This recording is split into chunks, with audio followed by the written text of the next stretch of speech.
right, Coach Al. It's been a very busy week for the Lady Rail Splitters so far, and still plenty more work to be done. There have been already two South Atlantic Conference matches so far as of this Thursday, and already one coming up this weekend, and then another non-conference battle this coming Tuesday. Going back to the beginning of the week, Monday's matchup against Mars Hill, in what was the second straight conference matchup at home for the team, but it was a 9-day layoff in between their past game against Catawba, and LMU really didn't come out flat at all. Put up 107 points in that win over Mars Hill, which was the highest point total in the Crystal Evans era here at Lincoln Memorial, and really put a solid effort together defensively as well. So as an assistant coach, what do you think was clicking offensively and defensively in that win over Mars Hill on Monday? I think first and foremost, we just really bought into the game plan. We definitely executed on offense. We was in our gaps on defense, and I just think that we just really dictate the momentum early. We want to play fast from start to finish, and I just felt like it was just a good offensive outpour by our team, and it wasn't just one person that was scoring. It was collectively throughout the whole team. And when you have that happen, and we all click, and we're clicking on all cylinders, anything can happen with this team. We're a very talented bunch, but I think the thing that set apart for that game, and honestly, scoring 107 points, I didn't even realize it was even that much until the final stats. It was just good to just really see the team meshing together, really learning what we're doing on offense and staying our gaps on defense.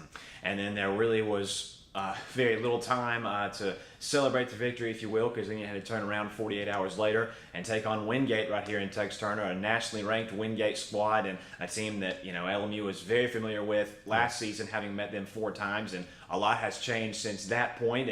And what was a matchup that was one of the most competitive games that I've seen all season long, and in quite some time as well. LMU played Wingate, I think, a lot harder than many were expecting, and it was like I said, such a hard-fought battle. And despite having a 3-point lead with 16 seconds to go, Wingate pulls off 2 miraculous 3-pointers. The last one coming at the buzzer for the 67-64 victory. But so many positive takeaways that you can look at from the final box score and from the way that the team handled the loss. What do you think was one of the best takeaways from on Wednesday?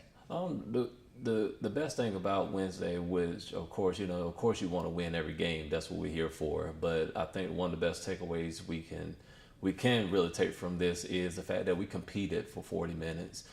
You're going to make mistakes. That's a game of basketball. You're going to make mistakes. You're going to continue to just, but you just got to continue to fight. And I think what we really learned is we played the number 14 team in the nation, and they had to beat us off a buzzer beater, as opposed to them truly executing their game plan. Truly, they had to make a lot of adjustments to what we were doing.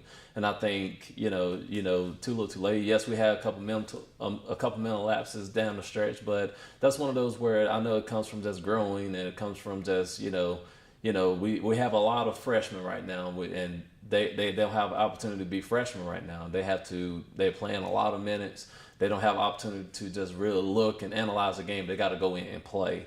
And I thought that, we did a great job of keeping them off the boards. We did lead, we kept them, we out rebounded them 36-32, which is great for a Wingate team because they're very strong at what they do. I just think that we just got to continue just to move forward. And I think the good takeaway is that was the 14th ranked team in the nation, and they got away with a victory. They didn't truly beat us.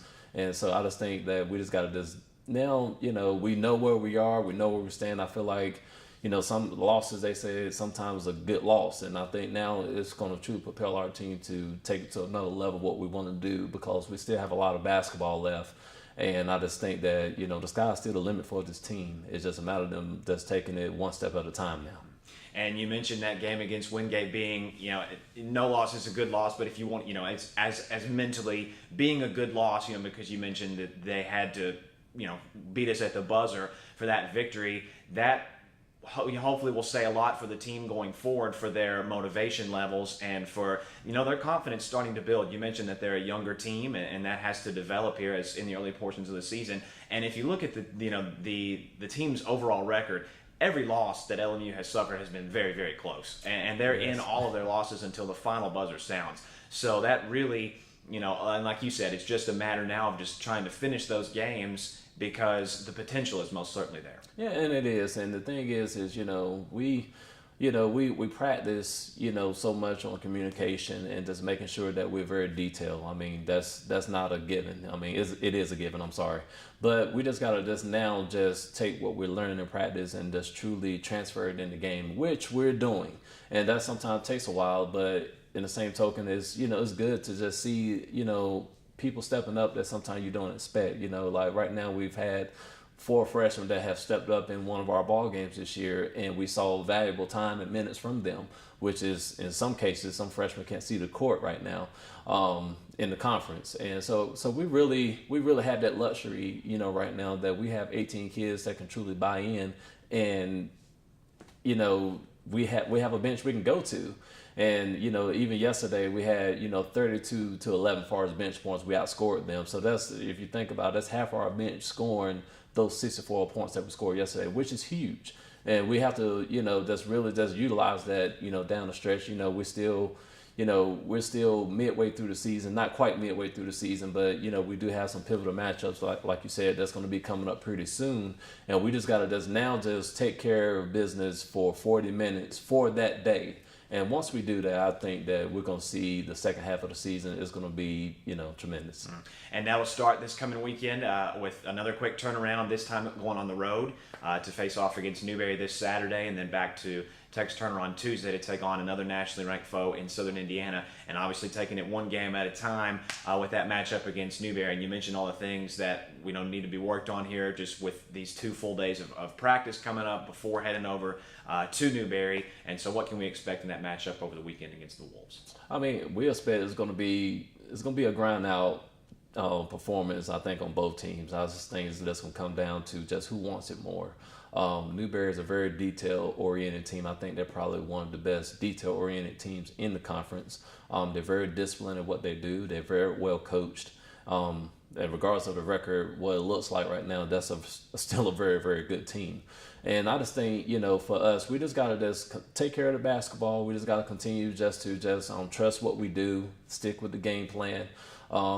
If we stick with the game plan, I know it's going to work. But if there is any kind of anything that we see, we can make those adjustments. But I just feel like it's just going to be the rebounding and free throws. I think it's going to come down to that. Just, who's going to control the boards and who can get to the free throw line more and really capitalize on free throws. And, I just think that that's one of the things that I want to see us do moving forward is really, establish ourselves, get to the free throw line, just being more aggressive. I just feel like, we're sometimes selling for too many outside shots. Which, something we've talked about as a team. We have the luxury of having an inside-outside game, which a lot of people don't have, and we just got to start utilizing our advantages and exposing other people's weaknesses.